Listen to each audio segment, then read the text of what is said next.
ओम शांति। ये प्यारे बाप दादा के अव्यक्त रूप से चले हुए महावाक्यों का रिवाइज्ड कोर्स है। मुरली की ओरिजिनल डेट है 15 अक्टूबर 2004।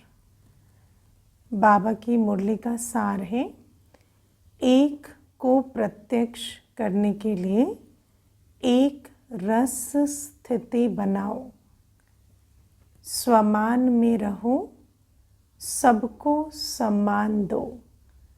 अगर मेरी अपनी स्थिति हर एक के समक्ष, हर एक के व्यवहार, संस्कार, स्वभाव के समक्ष एक रस नहीं रहती, अचल अडोल में नहीं रह पाती और हर समय परिस्थिति का प्रभाव होता है, तो फिर ऐसी अवस्था वाली आत्मा बाबा को प्रत्यक्ष नहीं कर सकते।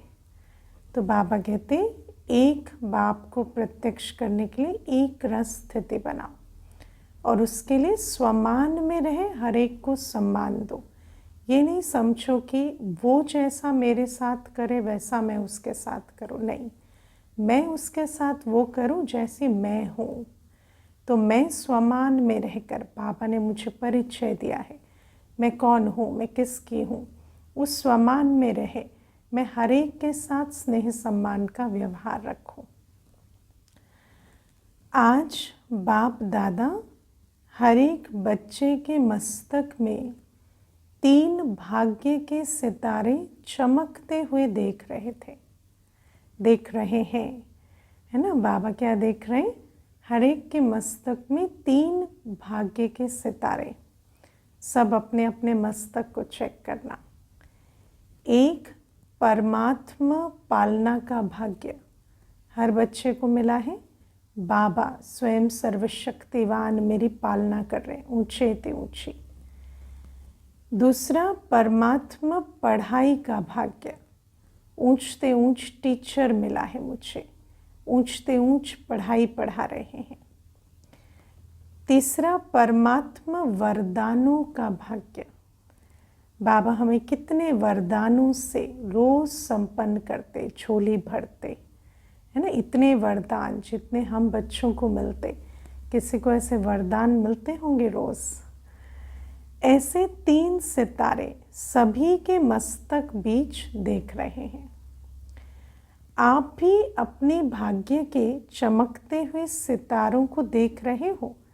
सब अपने भाग्य के सितारों को चमकते हुए देख रहे हैं, स्मृति में बैठे हैं, दिखाई देते हैं।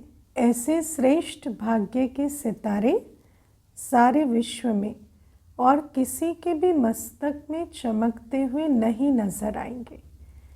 परमात्मा पालना, परमात्मा पढ़ाई और परमात्मा वरदान, ये हम बच्चों का ही भाग्य है। संगम युग पर कल्प कल्प हम बच्चे ही इन श्रेष्ठ प्राप्तियों के पात्र बनते हैं। तो बाबा कहते किसी के भी मस्तक पर ऐसे भाग्य के सितारे नहीं। ये भाग्य के सितारे तो सभी के मस्तक में चमक रहे हैं, बाबा के एक एक बच्चे के मस्तक पर। लेकिन चमक में कहाँ कहाँ अंतर दिखाई दे रहा है। भाग्य का सितारा हर एक के मस्तक पर है, पर चमक में अंतर है। कोई की चमक बहुत शक्तिशाली है, कोई की चमक मध्यम है। अपनी चमक चेक करना। भाग्य विधाता ने भाग्य सभी बच्चों को एक समान दिया है, पक्की बात है ना। कोई को स्पेशल नहीं दिया है।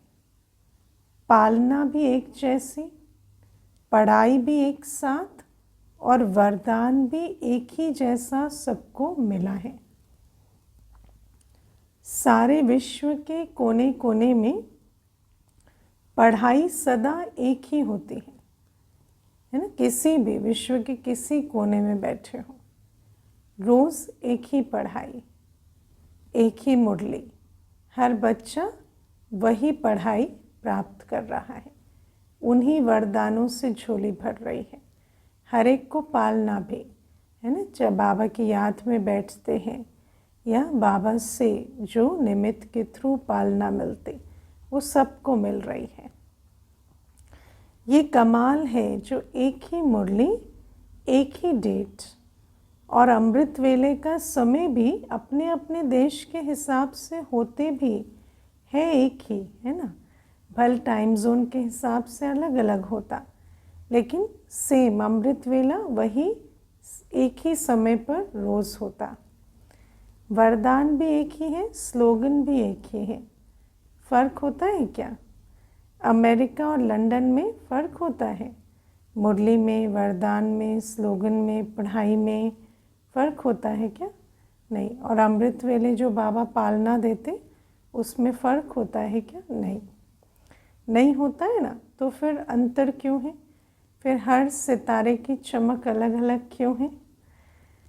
अमृत वेले की पालना चारों ओर बाप दादा एक ही करते हैं। निरंतर याद की विधि भी सबको एक ही मिलती है। फिर नंबरवार क्यों? विधि एक और सिद्धि की प्राप्ति में अंतर क्यों? बाप दादा का चारों ओर के बच्चों से प्यार भी एक जैसा ही है। देखो, अमृत वेले का समय एक, बाबा ने सबको एक ही विधि बताई, कैसे निरंतर याद में रहना है। बाबा का प्यार भी हर बच्चे के लिए एक है। बाबा कोई किसी को कम, किसी को ज़्यादा प्यार नहीं देते। बाप दादा के प्यार में चाहे पुरुषार्थ प्रमाण नंबर में लास्ट नंबर भी हो, लेकिन बाप दादा का प्यार लास्ट नंबर में भी वही है ना। बाबा अपने प्यार में कमी नहीं करते, और ही प्यार के साथ तो लास्ट नंबर में रहम भी रहता है कि ये लास्ट भी फास्ट और फर्स्ट हो जाए। आप सभी जो दूर दूर से पहुँचे हो, कैसे पहुँचे हो? परमात्मा प्यार खींच के लाया है ना। तो बाबा ने इतना प्यार दिया है बच्चे को, जो हर बच्चा मधुबन पहुँचा है। प्यार की डोरी में खींच के आए हो, तो सभी परमात्मा प्यार के पात्र भी हैं और अनुभवी भी हैं, इसलिए तो बाबा के पास पहुंचते हैं। तो बाप दादा का सबसे प्यार है, ये तो पक्का है। बाबा के प्यार में कोई एक को कम, दूसरे को ज़्यादा, ऐसा नहीं है। ऐसे समझते हो या फिर क्वेश्चन उठता है कि मेरे से प्यार है या कम है? बाप दादा का प्यार हर एक बच्चे से एक दो से ज़्यादा है। हर एक कहेगा मेरा बाबा, मुझे बाबा जितना प्यार करते उतने किसी को नहीं करते। और ये परमात्मा प्यार ही सब बच्चों की विशेष पालना का आधार है ना। हम बच्चों को जो सबसे विशेष पालना मिलती, वो क्या है? परमात्मा प्यार की पालना। आज दुनिया में सबको सबसे ज़्यादा क्या चाहिए? प्यार। और हमें रूहानी प्यार, पवित्र प्यार, सच्चा प्यार, परमात्मा प्यार की पालना मिलती। और कब मिलती? अमृत वेले, जब हम विधिवत बाबा की याद में बैठते हैं। हर एक क्या समझते? मेरा प्यार बाप से ज़्यादा है कि दूसरे का प्यार ज़्यादा है, मेरा कम है? ऐसे समझते? कौन समझते कि बाबा से मेरा जितना प्यार है उससे ज़्यादा इनका उनका है?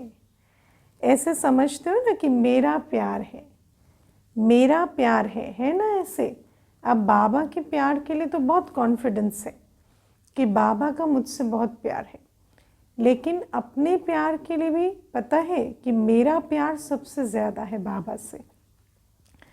पांडव ऐसे हैं ना, हर एक कहेगा मेरा बाबा, ये नहीं कहेगा सेंटर इंचार्ज का बाबा, दादी का बाबा, जानकी दादी का बाबा कहेंगे क्या? नहीं, मेरा कहेंगे, मेरा बाबा कहेंगे।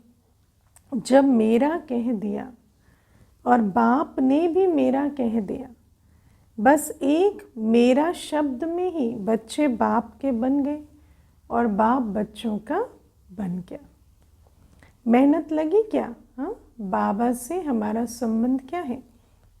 बाबा आते और बाबा को तो स्मृति है मेरा बच्चा, और हमें भी जैसे स्मृति जागृत होती और दिल से कहते मेरा बाबा, तो बाबा का प्यार अनुभव, पालना अनुभव करने लगते। तो बाबा कहते मेहनत लगी क्या? मेहनत लगी, हाँ मेहनत लगी प्यार अनुभव करने में, या सहज हो गया?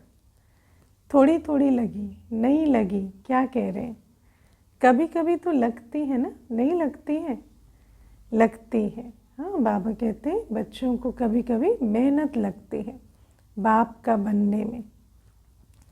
फिर मेहनत लगती है तो क्या करते हो? थक जाते हो। कोई भी चीज़ मेहनत लगे तो थोड़ा करने में ही थक जाते हैं। दिल से मोहब्बत से कहो मेरा बाबा, तो मेहनत मोहब्बत में बदल जाएगी। विधि क्या है? मोहब्बत की विधि है। लेकिन अगर मोहब्बत की जगह मेहनत से करते हैं तो थक जाते हैं। मेरा बाबा कहने से ही बाप के पास आवाज़ पहुंच जाता है। बाबा के पास कौन सा आवाज़ पहुंचता है? दिल का।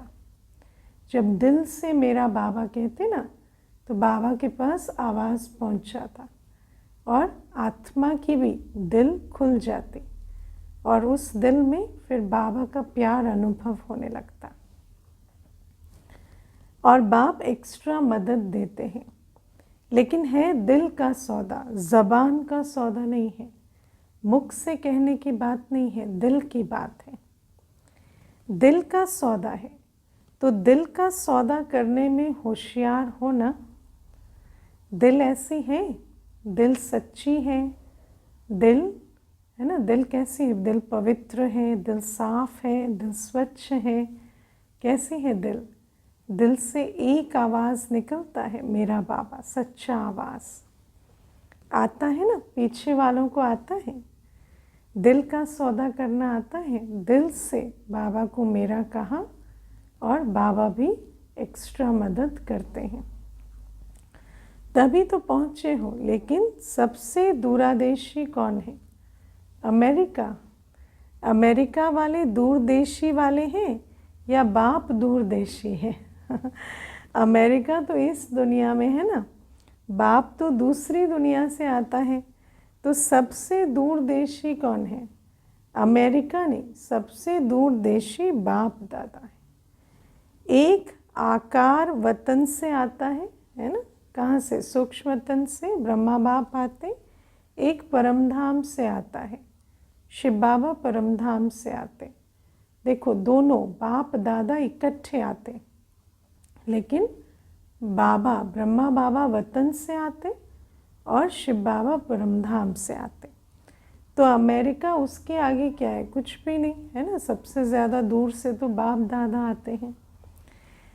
तो आज दूरदेशी बाप इस साकार दुनिया के दूरदेशी बच्चों से मिल रहे हैं। नशा है ना, नशा रहता है मैं कौन और किससे मिल रही हूँ। आज हमारे लिए बाप दादा आए हैं। भारतवासी तो बाप के हैं ही, लेकिन डबल विदेशियों को देख बाप दादा विशेष खुश होते हैं। क्यों खुश होते हैं? क्या ऐसा है डबल विदेशियों में? बाप दादा हमेशा कहते हैं कि मैं डबल विदेशी बच्चों को देख विशेष खुश होता हूँ। क्यों? तो बाप दादा ने देखा है भारत में तो बाप आए हैं, इसलिए भारतवासियों को ये नशा एक्स्ट्रा है ना, कि मेरे भारत भूमि में आए हुए भगवान से हम मिलन मना रहे हैं। लेकिन डबल फॉरेनर्स से प्यार इसलिए है कि भिन्न भिन्न कल्चर होते हुए भी ब्राह्मण कल्चर में परिवर्तन हो गए, है ना। ब्राह्मणों का कल्चर, उठना बैठना, खान पान, है ना, जीवन शैली, जो कल्चर है हमारा, तो उनका तो सब कुछ भिन्न था। वो तो फॉरेन कल्चर और इंडियन कल्चर, अब ब्राह्मण कल्चर जो है वो थोड़ा इंडियन कल्चर से मेल खाता है। लेकिन फॉरेन कल्चर वाले ब्राह्मण कल्चर में परिवर्तन हो जाए तो बाबा कहते हैं कि बड़ी बात, ये बड़ा कदम वो उठाते हैं। इसलिए बाबा का प्यार एक्स्ट्रा है। हो गए ना, बाबा कहते सच में हो गए, ब्राह्मण कल्चर में परिवर्तन हो गए। अभी तो संकल्प नहीं आता ना, ये भारत का कल्चर है, हमारा कल्चर तो और है, ऐसा तो नहीं। मेरा कल्चर ये है, मैं ब्राह्मण हूँ। अभी बाप दादा रिजल्ट में देखते हैं सब एक कल्चर के हो गए हैं, चाहे कहाँ के भी हैं। साकार शरीर के लिए देश भिन्न भिन्न है, लेकिन आत्मा ब्राह्मण कल्चर की है। इसलिए बाबा के स्थानों पर, सेवा स्थानों पर, विश्व में कहीं भी जाओ तो वायुमंडल, वाइब्रेशन, दिनचर्या, जीवन शैली, संबंध संपर्क की अनुभूति कैसे होती, ब्राह्मण कल्चर की, है ना। ऐसा नहीं लगेगा कि हम कहीं विदेश में आए हैं, क्योंकि सेंटर पर जो भी भासना है और जो जीवन शैली है वो ब्राह्मण कल्चर के अनुकूल मधुबन वाली ही होती। और एक बात, बाप दादा को डबल फॉरेनर्स की बहुत अच्छी लगती है, पता है कौन सी, है ना। तो अब बच्चे अपना अपना उत्तर बता रहे हैं। कोई कहते हैं जल्दी सेवा करने लग गए हैं, तो बाबा कहते और बोलो। तो कोई कहता है नौकरी भी करते हैं, सेवा भी करते हैं। तो बाबा कहते हैं ऐसे तो इंडिया में भी करते हैं, अभी ऐसे यहाँ इंडिया में भी हैं, इंडिया में भी नौकरी करते हैं कुछ। फिर कोई कहता कुछ भी होता है तो सच्चाई से अपनी कमज़ोरी को बता देते हैं, स्पष्टवादी हैं। अच्छा, इंडिया स्पष्टवादी नहीं है हाँ, तो बाबा पूछ रहे हैं। अब बाबा बताते कि और एक बात क्या है जो बाबा को अच्छी लगती। बाप दादा ने ये देखा है कि चाहे दूर रहते हैं, लेकिन बाप के प्यार के कारण प्यार में मेजॉरिटी पास है। भारत को तो भाग्य है ही, लेकिन दूर रहते प्यार में सब पास है। और सोचो कि प्यार ऐसा है कि हर बच्चा बाबा के पास मिलन मनाने पहुंचते भी, तो प्यार में सभी पास है, प्यार का सबूत भी देते हैं। अगर बाप दादा पूछेगा तो प्यार में परसेंटेज है क्या, बाप से प्यार की सब्जेक्ट में परसेंटेज है, या कहेंगे सबका 100% है। जो समझते हैं प्यार में 100% है वो हाथ उठाओ। सभी ने हाथ उठाया, अच्छा 100%। भारतवासी नहीं उठा रहे। देखो, भारत को तो सबसे बड़ा भाग्य मिला है कि बाप भारत में ही आए हैं। इसमें बाप को अमेरिका पसंद नहीं आई, लेकिन भारत पसंद आया। बाबा कल्प कल्प भारत में ही आते, भारत को ही चुनते। ये अमेरिका की गायत्री बहन को बाबा कह रहे, सामने बैठे इसीलिए अमेरिका कह रहे, लेकिन मतलब क्या है कि दूर होते भी प्यार अच्छा है। प्रॉब्लम आती भी है, लेकिन फिर भी बाबा बाबा कह के मिटा लेते हैं, है ना। भले ही प्रॉब्लम आती है, ऐसा नहीं, भिन्न कल्चर, भिन्न देश, है ना, हर बात की प्रॉब्लम्स तो आती हैं, उनके नियम कानून सब अलग होते हैं, लेकिन बाबा कहते फिर भी बाबा बाबा कह के मिटा देते हैं। और बाबा से जो प्यार है और प्यार के आधार से जो प्रत्यक्ष संबंध निभाने की बात है वो अच्छा निभाते हैं। प्यार में तो बाप दादा ने भी पास कर लिया, और अभी किस में पास होना है, होना भी है ना, है भी और होना भी है। तो वर्तमान समय के प्रमाण बाप दादा यही चाहते हैं कि हर एक बच्चे में स्व परिवर्तन की शक्ति की परसेंटेज, जैसे प्यार की शक्ति में सबने हाथ उठाया, सभी ने हाथ उठाया ना, इतनी ही स्व परिवर्तन की गति तीव्र है। अब बाबा हम बच्चों को डायरेक्शन दे रहे हैं कि अब क्या करना है, तो स्व परिवर्तन की गति तीव्र होनी चाहिए। प्यार में जितनी शक्तिशाली प्यार की अवस्था है बाबा के साथ, उतना ही हमारे स्व परिवर्तन की गति तीव्र हो। इसमें आधा हाथ उठेगा या पूरा, क्या उठेगा? परिवर्तन करते भी हो लेकिन समय लगता है ना। पहले वेट करते हैं, परिस्थिति बदल जाए, सामने वाला बदल जाए, फिर जब कुछ नहीं हो पाता तो कहते हैं अच्छा मुझे ही बदलना पड़ेगा। लेकिन बाबा कहते पहले नहीं कदम उठाते। समय की समीपता के प्रमाण स्व परिवर्तन की शक्ति ऐसी तीव्र होनी चाहिए जैसे कागज के ऊपर बिंदी लगाओ तो कितने में लगती है? एक बिंदी लगाने में कागज पर कितना समय लगता है? बिंदी लगाने में कितना समय लगता है? बाबा पूछते हैं। सेकंड भी नहीं ना, ठीक है ना। तो ऐसी तीव्र गति है, उसमें हाथ उठाएं क्या? बाबा कहते किनकी स्व परिवर्तन की गति इतनी तीव्र है कि जैसे ही कोई बात देखी तो एक सेकंड भी नहीं, ये बदले वो बदले, ऐसा हो जाए, ये क्यों, ये क्या, किसी में भी एक सेकंड भी नहीं लगाया। बस मुझे क्या करना है, मुझे क्या परिवर्तन लाना है, और परिवर्तन स्वरूप हो गए। इसमें आधा हाथ उठेगा, है ना, कि इतनी तीव्र गति का परिवर्तन तो बहुत थोड़े बच्चे करते। अब बाबा कहते समय की रफ्तार तेज है और जितना हम स्व परिवर्तन में देरी करते ना, उतना क्या होता, संगम युग का समय वेस्ट हो जाता। संगम युग के समय को हम सफल नहीं कर पाते। तो बाबा कहते समय की रफ्तार तेज है, स्व परिवर्तन की शक्ति ऐसे तीव्र होनी है, और जब परिवर्तन कहते हैं तो परिवर्तन के आगे पहले स्व शब्द सदा याद रखो। क्या करना है मुझे? स्व परिवर्तन, परिवर्तन नहीं, स्व परिवर्तन, क्योंकि विश्व परिवर्तन स्व परिवर्तन से होगा। तो मुझे सबसे पहले कौन सा परिवर्तन करना है? स्व परिवर्तन। बाप दादा को याद है कि बच्चों ने बाप से 1 वर्ष के लिए वायदा किया था कि संस्कार परिवर्तन से संसार परिवर्तन करेंगे। याद है ना, वर्ष मनाया था, संस्कार परिवर्तन से संसार परिवर्तन, यही हमारा मोटो है, हम यही कहते हैं। तो हमें इस पर अटेंशन देना है, किस पर? स्व परिवर्तन।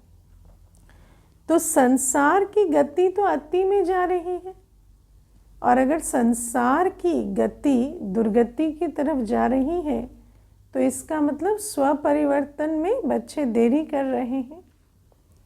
लेकिन संस्कार परिवर्तन, उसकी गति इतनी फास्ट है। वैसे फॉरेन की विशेषता है, कॉमन रूप से फॉरेन फास्ट चलता है, फास्ट करता है ना। वहाँ चलने की भी, काम करने की भी स्पीड फास्ट होती है। तो बाप पूछते हैं कि संस्कार परिवर्तन में फास्ट है, या कहते मेरा संस्कार है, मेरी नेचर है, बदलती नहीं, सामने वाला बदले, परिस्थिति बदले, या अपने संस्कार को परिवर्तन सेकंड में कर देते हैं। तो बाप दादा स्व परिवर्तन की रफ्तार अभी तीव्र देखना चाहते हैं। सभी पूछते हो ना, बाप दादा क्या चाहते हैं? आपस में रूह रोहान करते हो ना, तो एक दो से पूछते हो कि बाप दादा क्या चाहते हैं, है ना। बाप दादा से भी पूछते हैं, आपस में भी जब रूह रूहान होती है तो संकल्प चलता है कि अभी बाप दादा हमसे क्या चाहते हैं। तो बाप दादा ये चाहते हैं, बाप दादा ने अपनी जो संकल्प है सामने रखा। सेकंड में बिंदी लगे, जैसे कागज में बिंदी लगती है ना। अब बाबा ने कागज में बिंदी लगाने का क्यों हमें एग्जाम्पल दिया, उसका भी अर्थ है, क्योंकि स्व परिवर्तन के लिए पहले सब बातों को बिंदी लगानी पड़ेगी। सेकंड में बिंदी लगे, बिंदी बने, अपने ओरिजिनल गुणों को, शक्तियों को इमर्ज करें, तब स्व परिवर्तन होगा। उससे भी फास्ट परिवर्तन में जो अयथार्थ है उसमें बिंदी लगे, है ना। जो परिवर्तन में बाधा है, विघ्न है, जो परिवर्तन में दूसरी बातें परिवर्तन हो, ये संकल्प चल रहे हैं, उसको बिंदी लगे। बिंदी लगाने आती है ना, बाबा ने हमें 3 बिंदियों का पाठ तो शुरू से पढ़ाया, तो बिंदी तो लगानी आती है ना, आती है ना। लेकिन कभी कभी क्वेश्चन मार्क हो जाता है, लगाते बिंदी है और बन जाता है क्वेश्चन मार्क। ये क्यों, ये क्या, ये क्यों और क्या, ये बिंदी को क्वेश्चन मार्क में बदल देते हैं। बाप दादा ने पहले भी कहा था, वाई वाई नहीं करो, फ्लाई करो, है ना। वाई वाई नहीं, कोई बात आई, ये क्यों आई, कैसे आई, कब तक चलेगी, नहीं, फ्लाई करो, बात आई पार हो जाओ। फ्लाई या वाह वाह करो या फ्लाई करो, वाई वाई नहीं करो। वाई वाई करना जल्दी आता है ना, आ जाता है। जब वाई आवे ना तो उसको वाह वाह कर लो, है ना। वाह नज़ारा वाह, वाह ड्रामा की सीन वाह। कोई भी कुछ करता है, कहता है वाह ड्रामा वाह, ये क्यों करता है, ये क्यों कहता, नहीं, ये करे तो मैं करूं, नहीं, है ना। ना उस वो क्यों करता है उसमें जाना, ना उसके परिवर्तन का इंतज़ार करना। अपना देखना है, अपने आप को बुद्धि से न्यारा कर बाप की शक्ति से अपना कदम श्रीमत प्रमाण आगे बढ़ाना है। आजकल बाप दादा ने देखा है, सुना दूँ बाबा कहते बच्चों में क्या देखा, सुना दूँ क्या। परिवर्तन करना है ना तो सुनाएंगे बाबा, तभी तो परिवर्तन करेंगे। तो आजकल रिजल्ट में, चाहे फॉरेन में चाहे इंडिया में, दोनों तरफ एक बात की लहर है। वो क्या, ये होना चाहिए, ये मिलना चाहिए, ये इसको करना चाहिए, जो मैं सोचता हूँ कहता हूँ वो होना चाहिए। अब जब हम कहते हैं कि ये होना चाहिए, वो होना चाहिए, तो माना मैं जैसा चाहता हूँ वैसा होना चाहिए। ये चाहिए चाहिए को जो संकल्प मात्र में भी होता है, ये वेस्ट थॉट्स बेस्ट बनने नहीं देता है। क्योंकि जैसे ही सोचा ये होना चाहिए, वो होना चाहिए, तो फिर हम उसका वेट कर रहे हैं कि वो कब परिवर्तन होंगे। लेकिन बेस्ट हम कब बनेंगे, जब अन्य के परिवर्तन का वेट ना करके स्व परिवर्तन करेंगे।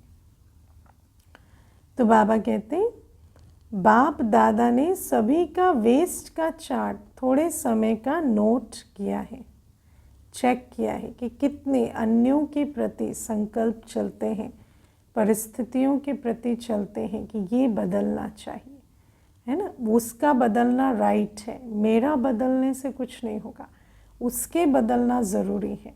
लेकिन बाबा कहते नहीं, हमें उन बातों में जाना ही नहीं है कि कोई बदले तो मैं बदलूं। बाबा कहते इससे क्या होता, बस हम समय और संकल्प वेस्ट करते हैं। बाप दादा के पास तो पावरफुल मशीनरी है ना, तो बाबा चेक कर रहे हैं हमारे वेस्ट का खाता।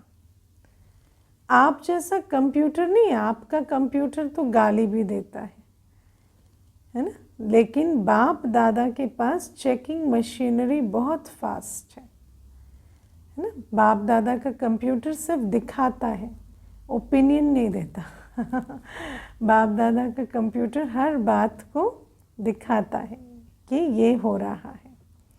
तो बाप दादा ने देखा मेजॉरिटी का वेस्ट संकल्प सारे दिन में बीच बीच में चलता है। क्या होता है, ये वेस्ट संकल्प का वज़न भारी होता है, वेस्ट का वेट होता है, और बेस्ट थॉट्स का वज़न कम होता है। जब बेस्ट थॉट, जो श्रेष्ठ संकल्प, स्वमान के संकल्प, बाबा की याद में बैठकर शक्तिशाली श्रेष्ठ संकल्प रचते हैं ना, वो संकल्प हल्के होते हैं, हल्का बनाते हैं। और जो वेस्ट थॉट होती है वो भारी कर देते हैं। तो बाबा कहते हैं तो ये जो बीच बीच में वेस्ट थॉट चलते हैं, ये क्यों, वो क्यों, ऐसा होना चाहिए, वैसा होना चाहिए, वो दिमाग को भारी कर देते हैं, पुरुषार्थ को भी भारी कर देते हैं। बोझ है ना, तो वो अपनी तरफ खींच लेता है। इसीलिए शुभ संकल्प जो स्व उन्नति की लिफ्ट है, सीढ़ी भी नहीं लिफ्ट है, वो कम होने के कारण मेहनत की सीढ़ी चढ़नी पड़ती है। लेकिन ये डबल अंडरलाइन करना कि वेस्ट थॉट क्यों चलते हैं, भारी क्यों होते हैं, क्योंकि जो श्रेष्ठ संकल्प है, शुभ संकल्प है ना, जो स्व उन्नति की लिफ्ट है, उन शुभ संकल्पों को नहीं चलाते, इसीलिए वेस्ट संकल्प चलते। और फिर वेस्ट संकल्प की तो सीढ़ी भी नहीं है ना, वो तो बहुत मेहनत वाली सीढ़ी है। और जो बेस्ट संकल्प है, श्रेष्ठ शुभ संकल्प है, वो तो लिफ्ट का काम करते हैं। तो लिफ्ट की जगह मेहनत की सीढ़ी चढ़ते हैं तो थक जाते हैं। बस 2 शब्द याद करो, वेस्ट को ख़त्म करने के लिए अमृत वेले से लेके रात तक 2 शब्द संकल्प में, बोल में और कर्म में, कार्य में लगाओ, प्रैक्टिकल में रहो, है ना। ये वेस्ट कैसे ख़त्म होगा? 2 शब्दों को अमृत वेले पक्का करो और फिर सारे दिन संकल्प, बोल, कर्म में, कार्य में लगाओ। कौन से 2 शब्द हैं? वो 2 शब्द हैं स्वमान और सम्मान। मुझे स्वमान में रहकर सम्मान देना है। अमृत वेले में अपने स्वमान को इमर्ज करो, मैं कौन, मैं किसका, और मेरा कर्तव्य क्या है? हर एक को सम्मान देना। मुझे किसी से कुछ मांगना, कुछ एक्सपेक्ट करना नहीं। छोटी भी सी भी चीज़, ये ऐसे नहीं ऐसे करे, वो भी मुझे नहीं सोचना। सम्मान का सबसे पहली निशानी क्या होती है? एक्सेप्टेंस। जो जैसा है मुझे उसमें कोई प्रॉब्लम नहीं है। तो स्वमान में रहे, हर एक को सम्मान देना। स्वमान में रहना और सम्मान देना है। कोई कैसा भी है, हमें सम्मान देना है। सम्मान देना और स्वमान में स्थित होना है। मुझे स्वमान में स्थित होना है। बाबा ने मुझे जो स्वमान दिए हैं, बाबा ने मुझे जो मेरा परिचय दिया है, मेरी श्रेष्ठता, उच्चता, दिव्यता का जो दर्पण दिखाया है, मुझे उसको इमर्ज रखना है और हर एक को दाता बन सम्मान देना है। दोनों का बैलेंस चाहिए। कभी स्वमान में ज़्यादा रहते, कभी सम्मान देने में कमी पड़ जाती है ना। तो कई बार ऐसा होता, स्वमान में तो बहुत है पर सम्मान नहीं दे रहे। ऐसे नहीं कि कोई सम्मान दे तो मैं सम्मान दूँ, नहीं, क्योंकि पुरानी प्रोग्रामिंग यही है कि कोई सम्मान दे तो मैं दूँ। सम्मान मुझे देना है लेकिन वो पहले दे। सारा चक्कर क्या है? पहले कौन दे। लेकिन बाबा कहते हम बच्चों को अब बाबा से रोज़ कितने सम्मान मिल रहे हैं, मैं उनको बाबा से लूँ और हर एक को सम्मान दूँ। मैं किसी का वेट ना करूँ, वो सम्मान दे तो मैं दूँ। सम्मान के संकल्प, बोल, कर्म तीनों स्वतः हो, हर एक के लिए हो। मुझे दाता बनना है। शिव शक्ति पांडव सेना दाता के बच्चे दाता हैं, है ना। तो बाबा कहते हैं स्वमान है मेरा, मैं कौन हूँ? मैं तो दाता का बच्चा हूँ। मैं शिव शक्ति पांडव सेना हूँ। मुझे किसी से सम्मान मांगना नहीं है। वो दे तो मैं दूँ, ये तो बिजनेस हो गया, दाता नहीं हुआ ना। और बिजनेस वाले कब आएंगे? द्वापर युग से, वैश्य कुल, है ना। लेकिन देवता जो होते हैं वो दाता होते हैं, जो लेकर दे वो दाता नहीं होते। तो आप बिजनेसमैन हो कि दाता हो? दाता कभी लेवता नहीं होता। अपने वृत्ति और दृष्टि में यही लक्ष्य रखो, मुझे, औरों को नहीं, मुझे सदा हर एक के प्रति अर्थात सर्व के प्रति, चाहे अज्ञानी है चाहे ज्ञानी है। अज्ञानियों के प्रति फिर भी शुभ भावना रखते हैं क्योंकि सोचते हैं अज्ञानी है, लेकिन बाबा कहते हैं ज्ञानी तो आत्मा प्रति आपस में हर समय शुभ भावना शुभकामना रहे, है ना। अज्ञानियों के प्रति शुभ भावना रखते हैं और ज्ञानियों के प्रति शुभ भावना शुभकामना क्यों नहीं। तो मेरा स्वमान क्या है ना, चाहे कोई ब्राह्मण भी है पर मुझे उस ब्राह्मण से भी ऐसे नहीं वो सम्मान दे तो मैं दूँ, वो भी मुरली सुन रहा है मैं भी सुन रही हूँ, लेकिन मुझे धारण करना है, मुझे बाबा की श्रीमत पर चलना है। वृत्ति ऐसी बन जाए, दृष्टि ऐसी बन जाए, जो कर्म बार बार करेंगे वो संस्कार बनेगा। वृत्ति दृष्टि के भी संस्कार बनते हैं। बस दृष्टि में जैसे स्थूल बिंदी है, कभी बिंदी गायब होती है क्या? आँखों में नूर है ना, बिंदी है, उसी से तो देखते हैं। बिंदी हमेशा रहती है ना। आँखों में से अगर बिंदी गायब हो जाए तो क्या बन जाएंगे, देख सकेंगे क्या? तो जैसे आँखों में बिंदी है वैसे आत्मा व बाप बिंदी नैनों में समाई हो, है ना। दृष्टि ऐसी हो जाए किसी का बोल व्यवहार संस्कार कुछ दिखाई ना दे, बस बाबा दिखाई दे और आत्मा दिखाई दे। और बाबा के प्रति तो संकल्प कैसे चलते, बाबा दिखता है तो बस स्नेह और संपन्नता का अनुभव, और आत्मा दिखाई दे तो आत्मा तो है ही भाई ना, तो हर भाई के प्रति, हर आत्मा भाई के प्रति सम्मान। परमधाम निवासी आत्माएं हैं हम दोनों, हमारा आपस में संबंध ही स्नेह और सम्मान का है। तो बाबा कहते ऐसी दृष्टि वृत्ति बन जाए। तो बाबा कहते जैसे देखने वाली बिंदी कभी गायब नहीं होती, ऐसे आत्मा व बाप के स्मृति की बिंदी वृत्ति से दृष्टि से गायब नहीं हो। लेकिन इसके लिए चाहिए अभ्यास। जितना स्वमान में रहे सम्मान देने का अभ्यास करेंगे, और उसका भी फाउंडेशन क्या है, रोज़ अमृत वेले उस अवस्था को पक्का करना, और फिर सारे दिन संकल्प बोल कर्म में आते इस संस्कार को पक्का करना। और जब ऐसा हो जाए तो दृष्टि वृत्ति एकदम बदल जाते। फॉलो फादर करना है ना, तो जैसे बाप की दृष्टि व वृत्ति में हर बच्चे के लिए स्वमान है सम्मान है, ऐसे अपनी दृष्टि वृत्ति में स्वमान और सम्मान, अपना स्वमान और अन्य को सम्मान।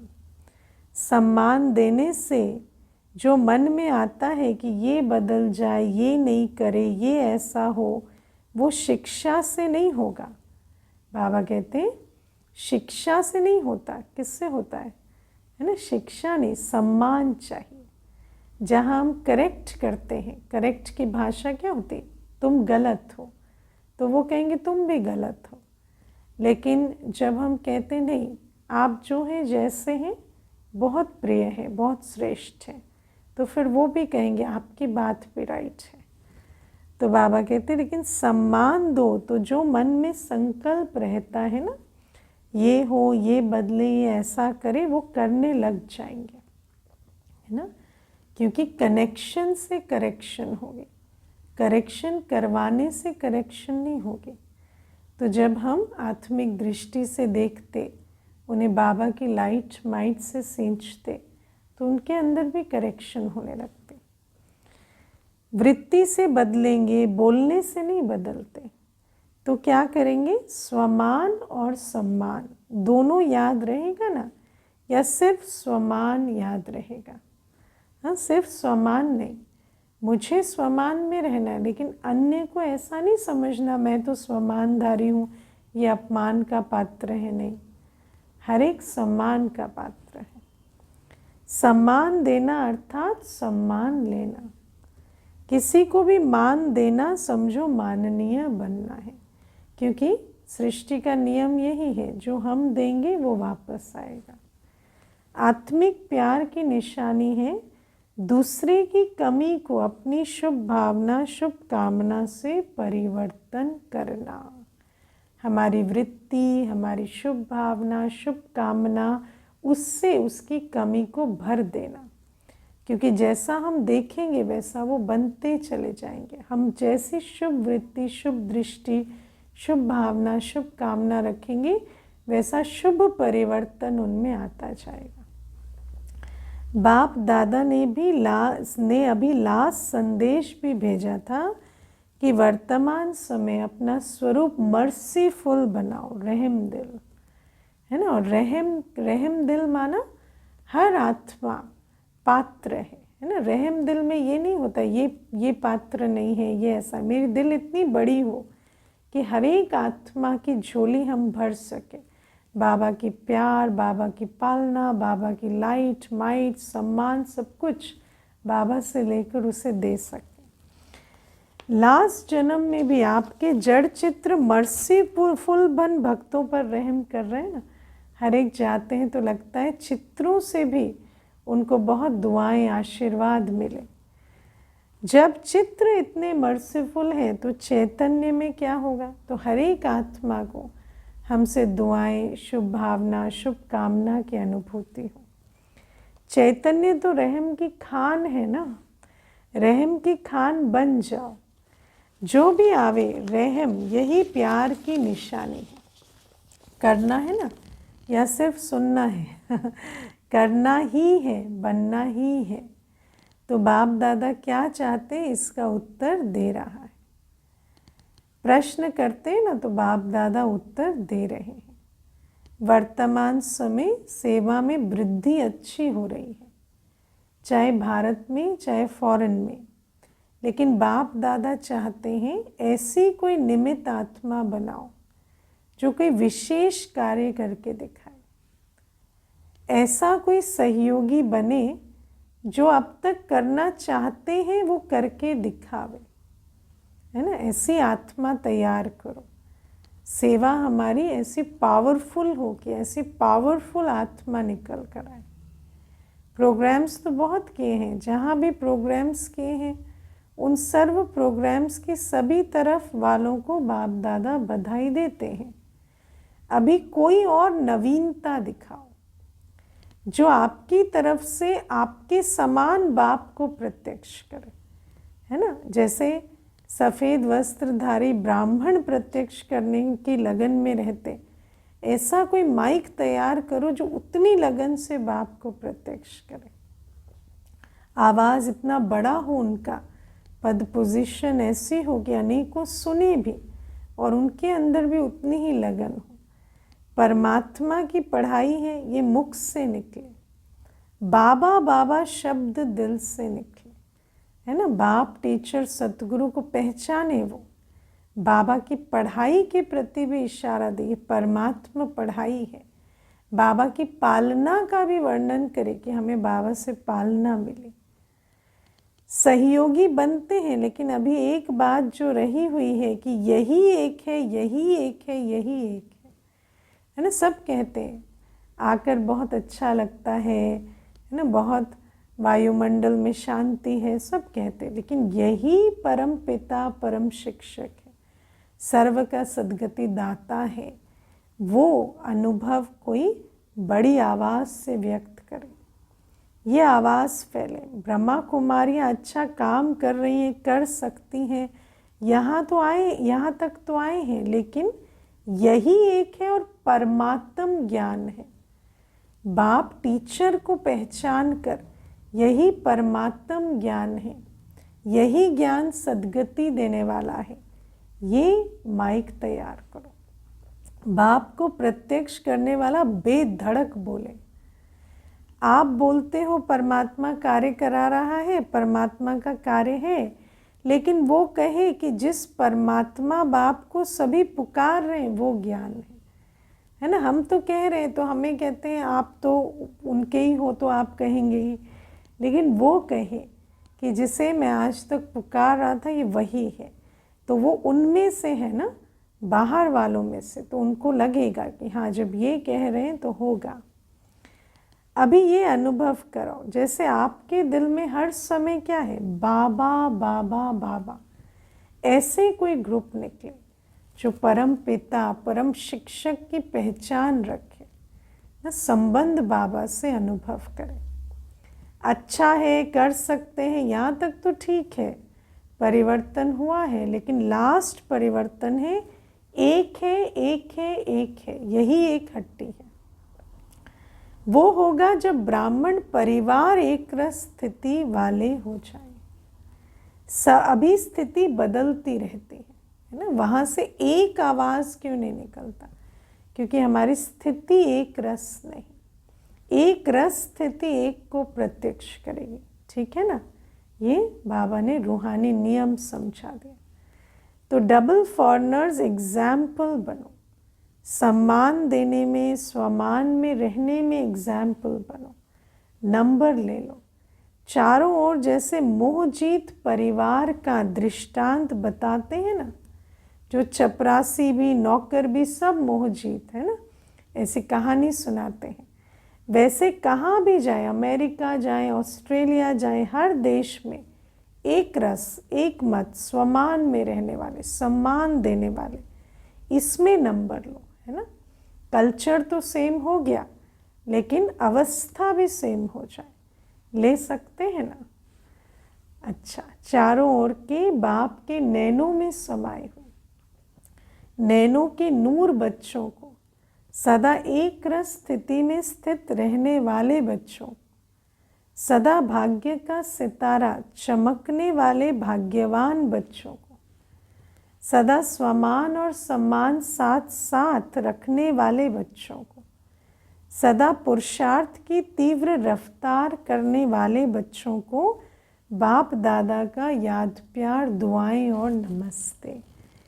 ऐसे मीठे प्यारे बाबा को भी हम बच्चों का याद प्यार, गुड मॉर्निंग और नमस्ते। ओम शांति। वरदान है, सच्चे साथी का साथ लेने वाले सर्व से न्यारे प्यारे निर्मोही भव। बाबा कहते रोज अमृत वेले सर्व संबंधों का सुख बाप दादा से लेकर औरों को दान करो, है ना। बाबा से सर्व संबंधों का सुख लो, माता पिता बंधु सखा स्वामी शिक्षक साजन सतगुरु टीचर, है ना। बाबा कहते और अनेकों को सुख का दान करो, सर्व सुखों के अधिकारी बन, औरों को भी बनाओ। अमृत वेले ये रूहानी भंडारा खुला हो, कोई भी काम है उसमें साकार साथी याद ना आए, है ना। आज चेक करना, कोई काम होता है पहले साकार साथी याद आता या बाबा? पहले बाप की याद आए, क्योंकि सच्चा मित्र बाप है, सच्चा मित्र ही सच्ची मत देता है ना। कोई कार्य में हमें अच्छी मत चाहिए, अपनी बात कहकर राय चाहिए, तो कौन देगा? सबसे अच्छी मत तो एक बाबा ही देगा। सच्चे साथी का साथ लेंगे तो सहज ही सर्व से न्यारे और प्यारे बन जाएंगे। फिर सच्चा साथी का साथ इतना संपन्न बना देता कि बाकी के नारे छूट जाते। जो सर्व संबंधों से हर कार्य में एक बाप को ही याद करते, कोई और संबंध, है ना, कई होते हैं सर्व संबंध नहीं जोड़े, एक दो संबंध छोड़ दिया है, तो फिर कभी वो संबंध याद आता है। लेकिन जब सर्व संबंध एक बाप से हैं तो सहज ही निर्मोही बन जाते हैं, उनका किसी भी तरफ लगाव अर्थात झुकाव नहीं रहता। इसलिए माया से हार भी नहीं हो सकती, क्योंकि माया का द्वार ही बंद हो गया। लगाव नहीं, झुकाव नहीं, तो माया आएगी कहाँ से? स्लोगन है, माया को देखने व जानने के लिए त्रिकालदर्शी और त्रिनेत्री बनो, तब विजयी बनेंगे। जब एक काल को देखते हैं ना, तो अभी का मान अपमान, अभी का हानि लाभ, अभी का यश अपयश इतना बुद्धि में सवार हो जाता है कि भविष्य में इसका फल क्या निकलना है वो दिखाई ही नहीं देता, या मेरी रूहानी कमाई हो रही है नुकसान है वो पता ही नहीं चलता। तो जब एक काल को देखते हैं तो माया वार करती है। लेकिन त्रिकालदर्शी त्रिनेत्री हो जाए, हर बात को करने से पहले सोचे समझे कि मेरी अंतमति सुगति पर इसका क्या प्रभाव पड़ेगा, तो फिर माया वार नहीं कर सकेगी। अव्यक्त इशारे की पॉइंट है, सत्यता की निशानी सभ्यता है। अगर आप सच्चे हो, सत्यता की शक्ति आप में है, तो सभ्यता को कभी नहीं छोड़ो। सत्यता को सिद्ध करो, लेकिन सभ्यता पूर्वक। अगर सभ्यता को छोड़कर असभ्यता में आकर के सत्य को सिद्ध करना चाहते हो, तो वो सत्य सिद्ध नहीं होगा। असभ्यता की निशानी है जिद, है ना। जिद से सत्य सिद्ध नहीं होता। और सभ्यता की निशानी निर्माण, है ना। आपने डिबेट नहीं की, आर्ग्यू नहीं किया, आपने बाबा की याद में बहुत निर्माण सम्मान भाव से सत्य को रखा। सत्यता को सिद्ध करने वाला सदैव स्वयं निर्माण होकर सभ्यता पूर्वक व्यवहार करेगा। अच्छा, ओम शांति।